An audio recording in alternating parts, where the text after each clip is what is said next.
Au sommaire de cette édition, bousculade lors d'un festival de musique en Angola dimanche. Bilan du drame, au moins 8 personnes tuées.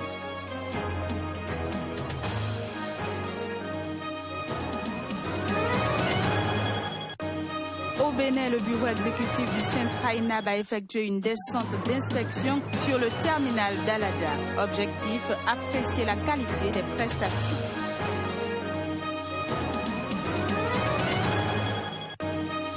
Puis Aung San Suu Kyi, la dirigeante birmane, est en visite officielle en Inde. Elle a été accueillie par le Premier ministre indien Narendra Modi.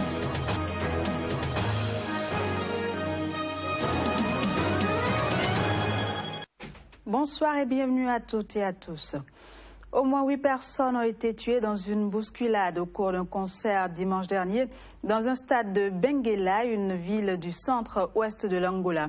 Les services d'enquête criminelle, eux, ont annoncé 20 morts. Les raisons de cet incident restent encore à déterminer. La police a quant à elle ouvert une enquête pour faire la lumière sur ce drame. 8 partis de l'opposition au Burkina Faso quittent le navire du chef de file de l'opposition CEFOP, dirigé par l'UPC de Zéphirin Diabré. Ils ont créé une nouvelle coalition dénommée Coalition pour la démocratie et la réconciliation nationale. La dite coalition a été portée sur les fonds baptismaux ce dimanche à Ouagadougou. Suivons à présent le président du directoire de la coalition, Ablassé Ouedraogo. Le pays va mal, tout le monde en est conscient. C'est pour cela que nous insistons sur la nécessité de renforcer la démocratie et nous insistons sur la nécessité d'aller vers une véritable réconciliation nationale pour donner à notre chère patrie les moyens de sa relance économique pour le bonheur de ce peuple. Nous voulons que le Burkina Faso soit un havre de paix, un endroit où le vivre ensemble devient une réalité. Et c'est un appel que nous lançons au président du Faso, Roch Marc Christian Kaboré, qu'il accepte d'ouvrir un dialogue inclusif, qu'il accepte de rassembler tous les Burkinabés pour qu'ensemble, main dans la main, nous regardions dans la même direction et que nous travaillions pour un Burkina qui aura des lendemains enchanteurs. Au Niger, une douzaine d'assaillants ont attaqué tôt ce lundi la prison de haute sécurité de Koutoukale, une prison située à une cinquantaine de kilomètres de Niamey, la capitale. Les terroristes venus à moto ont tenté de forcer les portes de la prison où sont incarcérés plus de 500 terroristes arrêtés dans le nord Mali et le bassin du lac Tchad où sévit la secte Boko Haram. Reportage avec Abdul Karim Mahamadou. Voici la prison de haute sécurité de Koutoukale située à une cinquantaine de kilomètres de Niamey. Elle s'est réveillée ce lundi matin sous des tirs d'armes nourries. Il était en effet 4 heures du matin lorsque des assaillants, une douzaine venus en moto, ont tenté de forcer les portes de la prison où sont incarcérés plus de 500 terroristes, des djihadistes du Nord Mali et des éléments de la secte Boko Haram. Selon un premier bilan établi sur place, 2 éléments de la garde nationale ont été blessés et un assaillant tué. C'est juste le mort que vous avez vu parmi les assaillants et puis quelques blessés légers. Les FDS, on l'a toujours dit, font convenablement leur travail. Aujourd'hui, ils ont aussi prouvé leur bravoure, leur courage et nous ne pouvons que les féliciter et les remercier pour cet acte-là. On a une idée du nombre de ces assaillants-là, à bord de combien de véhicules bien? Pour l'instant, tout ce qu'on sait, c'est qu'ils sont à moto. Nous ne connaissons pas le nombre.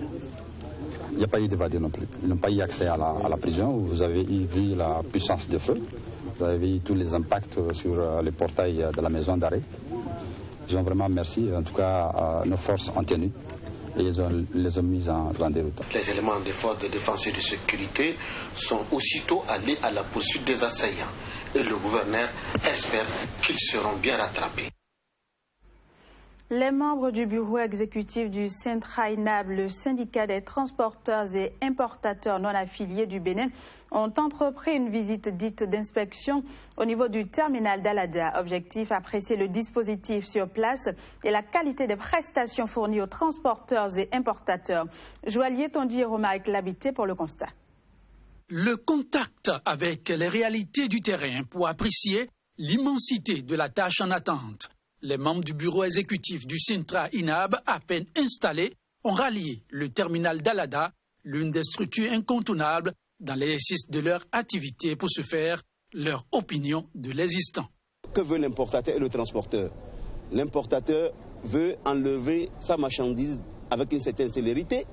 Le transporteur veut charger dans de bonnes conditions et être libéré à temps. Donc, avec ce que nous sommes venus constater, monsieur le journaliste, nous n'avons pas de crainte. Soulagement également pour les importateurs nigériens présents sur les lieux. Vraiment, on a vu que vraiment, c'est pas ça qu'on pensait. Les choses vont bien, le travail s'effectue comme on veut. Les camions sont en train de charger, on a amené des conteneurs. On est très content. Le secrétaire général du COSICRAB Bénin, également sur place, n'a non plus caché sa satisfaction. Pour le site que nous venons de visiter, il y a tout est mis en œuvre. Et le travail se fait. Seulement que nous voulons que ça s'accélère. Ce syndicat qui est arrivé prend en compte les préoccupations des conducteurs. Je dis, celui-là qui n'a pas composé avec les conducteurs tire à terre. Impressionné, le secrétaire général du nouveau-né syndical s'est aussitôt mué en porte-étendard de la société Astral. À l'endroit de mes mandants et à l'endroit des importateurs, il n'y a pas de crainte. Alada est prêt à nous recevoir. Venons, accompagnons l'investisseur, Inch'Allah, aucun souci. Toutefois, la démarche n'a pas manqué de séduire les transporteurs et importateurs. Leur appel à l'endroit du bureau exécutif du Sintra-INAB est à pouvoir maintenir jusqu'au bout le cap. C'est pourquoi ils sont arrivés. Direction le Brésil, Rio de Janeiro a enregistré ce lundi une manifestation. Des centaines de personnes sont descendues dans les rues pour protester contre le gel des dépenses de l'État brésilien. La semaine dernière, les députés brésiliens ont en effet voté une proposition d'amendement qui prévoit le gel du niveau des dépenses de l'État pendant 20 années. Reportage. Proposition d'amendement à la Constitution du Brésil. Les députés brésiliens ont en effet voté pour. La mesure, fortement critiquée par l'opposition de gauche, vise à imposer pendant 20 ans une limite aux dépenses publiques de l'État. Ces dépenses ne pourront donc plus croître au-delà de l'inflation annuelle, y compris pour les secteurs publics de l'éducation et de la santé. Sans cet argent, pendant 20 ans, on ne va pas pouvoir survivre. Les écoles et les universités publiques et fédérales vont fermer si on ne fait rien. On se bat pour nos droits d'étudiants. Le fait que le PEC gèle les dépenses, en particulier en année de crise, signifie que cette crise va durer 20 ans. Ce qui, pour des secteurs comme celui de l'éducation ou de la santé, revient à condamner le pays. Cette réforme, à la compréhension des députés de gauche, va aggraver la situation précaire des secteurs publics, primordiaux pour la population. Avant adoption définitive d'ici à la fin de l'année, le texte élaboré par le ministre des Finances Enrique Meirelles passera par un vote du Congrès des députés et 2 votes du Sénat.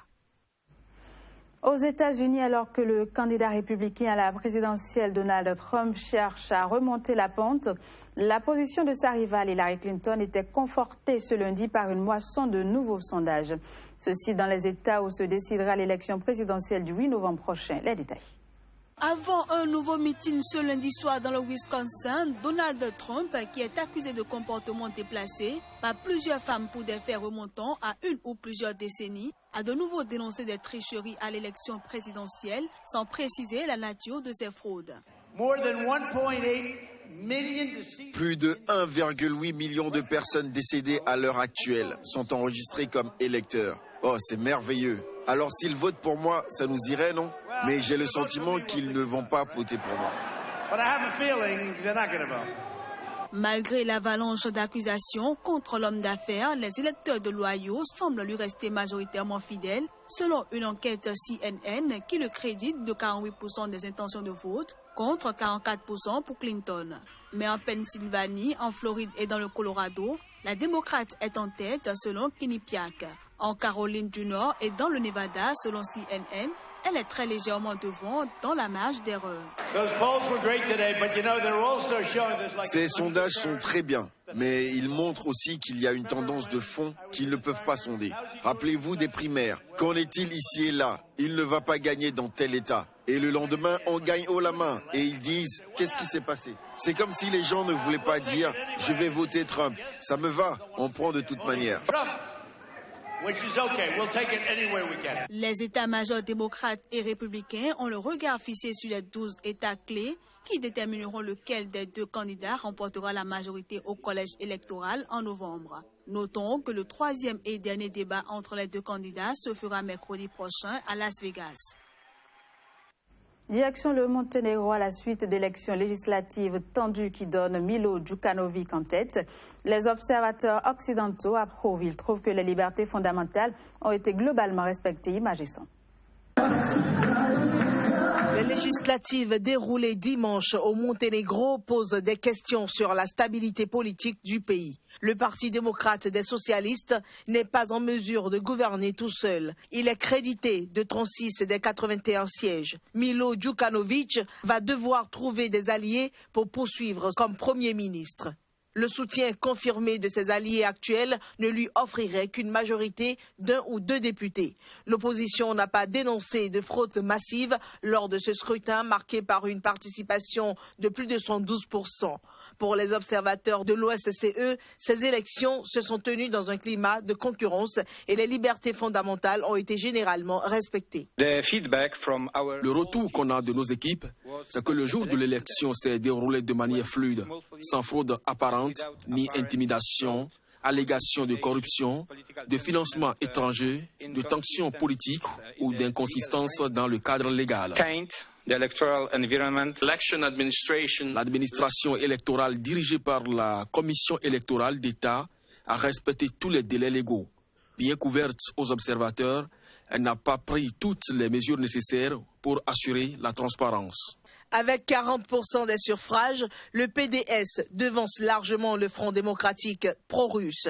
Mais le patron de ce mouvement affirme croire à la possibilité de faire tomber Milo Djukanovic si l'opposition se réunit. L'inusable homme fort de ce petit pays balkanique devra convaincre sa population du bien fondé d'une adhésion à l'OTAN. Mais rejoindre l'Alliance rencontre de fortes résistances dans cette société majoritairement orthodoxe. En 2015 déjà, le sujet avait provoqué de violentes manifestations. Puis, visite officielle de la dirigeante birmane en Inde à son arrivée.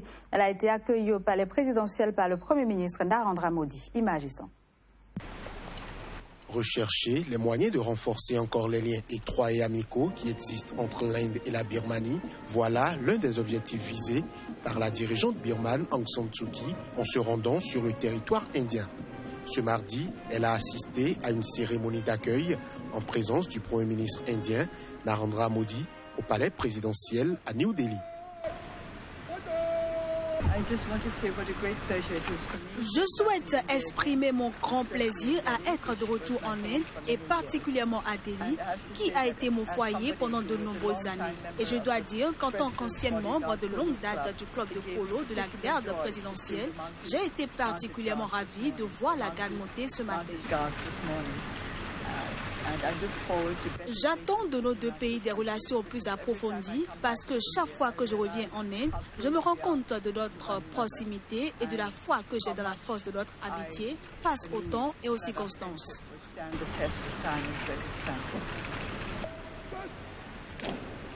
Dans le cadre des efforts pour renforcer l'économie, la porte-parole de la présidence de la Birmanie va également assister à un événement d'affaires. Voilà, fin de cette édition. Merci de l'avoir suivi et très bonne suite au programme sur Sika. À très bientôt.